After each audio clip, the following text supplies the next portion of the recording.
Olá! Um termo bastante caro à filosofia é silogismo.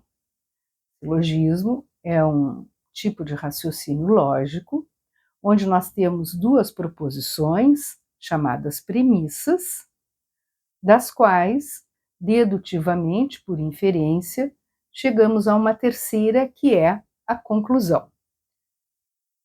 Exemplo: todo o homem é mortal. Premissa 1. Sócrates é homem. Premissa 2. Conclusão: Sócrates é mortal. Então, a conclusão é o resultado, por inferência, dessas duas premissas. No entanto, o livro que trago hoje apresenta uma outra ideia de conclusão. É um livro bem pequeno, bem fininho, que eu achei muito interessante, cujo título é Favor Fechar os Olhos, em busca de um outro tempo, da autoria de Byung-Chul Han, espero ter acertado, publicado em 2021 pela editora Vozes. Ele começa dizendo que a conclusão, para ele, quer dizer, para ele não, para Hegel, não é uma categoria formal lógica, como eu exemplifiquei há pouco. Mas, segundo Hegel, tem-se uma conclusão quando o início e o fim do processo formam um conjunto dotado de sentido, uma unidade dotada de sentido, quando eles se prendem um no outro. Assim, a narrativa é uma conclusão. Por causa de sua conclusão, ela produz um sentido. Também rituais e cerimônias são formas de conclusão. Eles têm, desse modo, o seu tempo próprio, o seu próprio ritmo e compasso. Eles representam processos narrativos que se furtam à aceleração. Seria um sacrilégio acelerar um ato de sacrifício. Então, neste primeira parte do livro, chamado O Tempo do Silêncio, ele vai nos dizer, o autor do livro, que, segundo Hegel, o tempo narrativo e o instante que contenta e satisfaz são conclusões, e que a subjetividade absoluta só é alcançada em um estado de silêncio. Portanto, fechar os olhos é trazer uma imagem à fala do silêncio. O olho fechado é signo visual de conclusão, porque fechar os olhos pressupõe um demorar-se contemplativo. Aqui ele está nos chamando para experimentarmos uma época de pausa e de silêncio, para que as coisas possam ter completude, para que as coisas possam ser um conjunto dotado de sentido, uma unidade dotada de sentido. Na segunda parte, que ele chama O Tempo Bom, ele começa com uma citação do Proust, no livro Em Busca do Tempo Perdido. Se não me engano, é isto. Deixe-me ver. Ele diz assim, não, ele não começa com a citação do Proust, a citação do Proust está no meio, diz assim: o Em Busca do Tempo Perdido, de Marcel Proust, começa de maneira característica com a seguinte frase: Longtemps, Je me suis couché de bonne heure, que significa por muito tempo eu fui dormir na hora certa. Bonne heure, hora certa. Da mesma forma, esse bonne heure pode ser entendido como no tempo certo.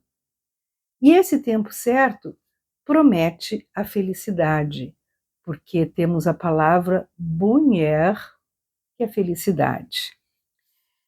E nesse capítulo pequeno, ele diz o seguinte, que o percurso narrativo, ou seja, aquilo que está dotado de sentido, é estreito, e por essa razão é muito seletivo e não produz muita massa de informação. A informação vem carregada de negatividade que impede a proliferação e massifica o positivo. A informação, diz ele, não é uma conclusão. Por isso, ela tende à proliferação e à massificação, como já disse. Nisso, ela se distingue tanto do saber, como também do conhecimento e da verdade. É intrínseca à verdade a negatividade da exclusividade, que faz dela a contrafigura da informação.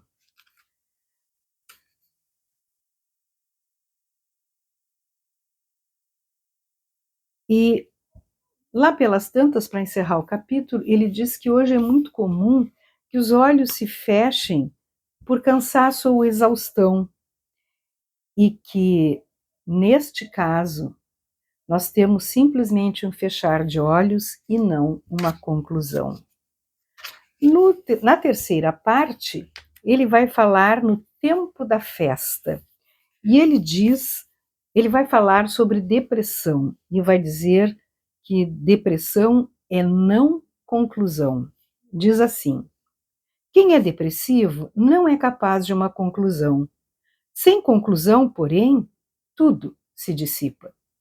Não se forma nenhum autorretrato estável, o que seria igualmente uma forma de conclusão. Não por acaso, a indecisividade, a incapacidade para a escolha é sintomática da depressão. A depressão é característica de um tempo no qual se perdeu a capacidade de concluir e encerrar. Também o pensamento pressupõe a capacidade de concluir, de se deter, de se demorar. Nisso ele se distingue do cálculo. Assim, em oposição ao cálculo, o pensamento não se deixa acelerar tanto quanto se queira. Depois ele vai nos dizer, vai nos falar sobre o sujeito do desempenho, e diz assim: o sujeito do desempenho é incapaz de chegar a uma conclusão. Ele se despedaça sob a coação de sempre ter de produzir mais desempenho. Precisamente essa incapacidade de chegar a uma conclusão e de encerrar conduz ao burnout.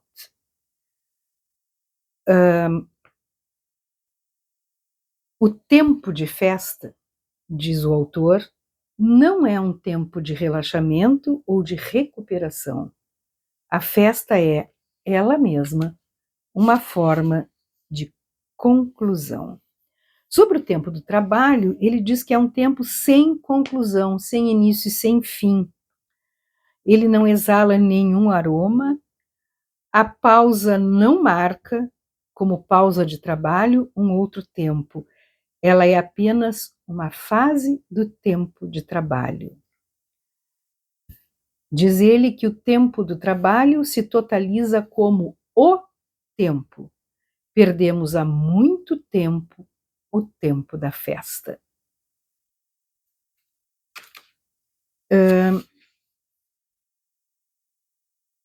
Depois ele vai falar sobre a desaceleração, e ele diz assim: em oposição à opinião generalizada disseminada, a desaceleração não elimina a crise temporal. Sim, a doença temporal atual. A desaceleração não surte nenhuma cura.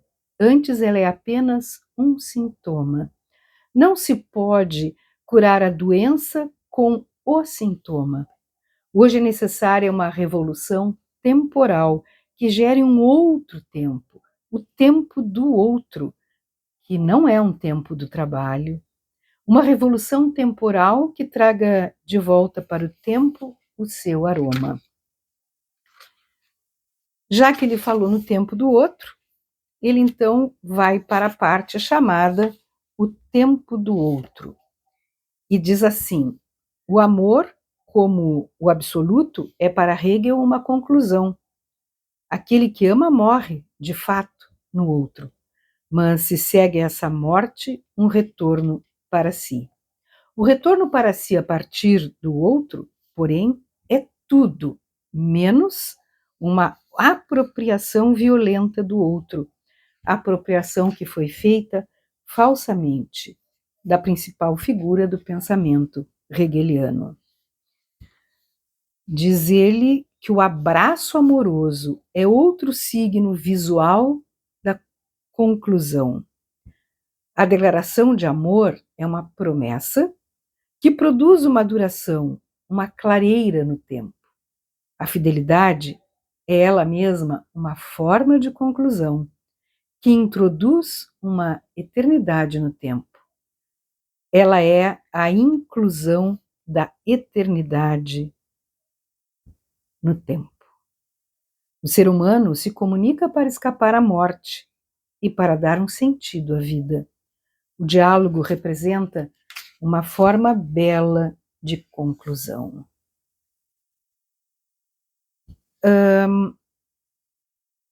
Deixe-me ver o que mais que ele fala aqui. Em um tempo inoportuno, é então a última parte, que ele vai então fazer um fechamento do que ele falou até agora. Então nós estamos face a um livro que está nos chamando para vivermos as coisas de forma de procurar nelas a sua completude, de estarmos totalmente imersas nela, de termos tempo e espaço para podermos fechar os olhos. Eu dei só umas rápidas pinceladas, talvez nem tenha ficado tão claro assim, mas é um livro bastante interessante, onde a gente encontra, algumas ideias para repensarmos o tipo de vida que estamos levando. Então, para aqueles que gostam de ler sobre temas filosóficos, favor fechar os olhos em busca de um outro tempo, autoria de Byung-Chul Han, editora Vozes. Não se atrapalhe, ele é pequeno, mas as ideias são profundas, tem que ler devagarinho.